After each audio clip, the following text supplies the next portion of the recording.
Hi everyone, ನಾನಿವತ್ತು ನುಗ್ಗೆ ಸೊಪ್ಪಿನ ಚಪಾತಿ ಹೇಗೆ ಮಾಡೋದು ಅಂತ ತೋರಿಸ್ತಾ ಇದ್ದೀನಿ.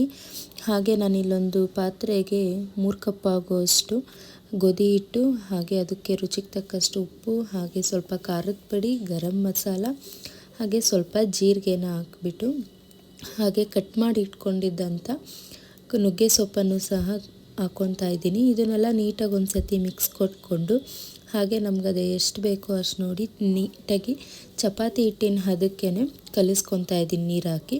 ಇನ್ನು ಅದಾದಮೇಲೆ 10 ನಿಮಿಷ ಹಾಗೆ ನುಗ್ಗೆ ಸೊಪ್ಪು ಎಲ್ಲ ಹಾಕಿರೋದ್ರಿಂದ ಅದನ್ನು ನೆನೆಯಕ್ಕೆ ಬಿಟ್ಟು, ಅದಾದಮೇಲೆ ಒಂದು 10 ನಿಮಿಷ ಆದಮೇಲೆ ನಾವು ಅದನ್ನು ಮತ್ತೆ ಹಿಟ್ಟನ್ನ ನಾದ್ಕೊಂಡು ಮಾಮೂಲಿ ಚಪಾತಿ ಥರ ಲಟ್ಟಿಸ್ಕೊಂಡು ಸುಟ್ಕೊಳ್ಳೋದಷ್ಟೇ. ಈ ಥರ ಮಾಡ್ಕೊಂಡು ತಿನ್ನೋದ್ರಿಂದ ಮಕ್ಕಳು ಸಹ ತಿಂತಾರೆ, ನುಗ್ಗೆ ಸೊಪ್ಪು ತಿನ್ನದೇ ಇರೋರಿಗೂ ಸಹ ಒಳ್ಳೆಯದು ಆ್ಯಂಡ್ ವೆರಿ ಹೆಲ್ತಿ ರೆಸಿಪಿ ಕೂಡ ಆಗಿರುತ್ತೆ. ನೋಡಿ ಎಷ್ಟು ಸಾಫ್ಟಾಗಿ ಬಂದಿದೆ.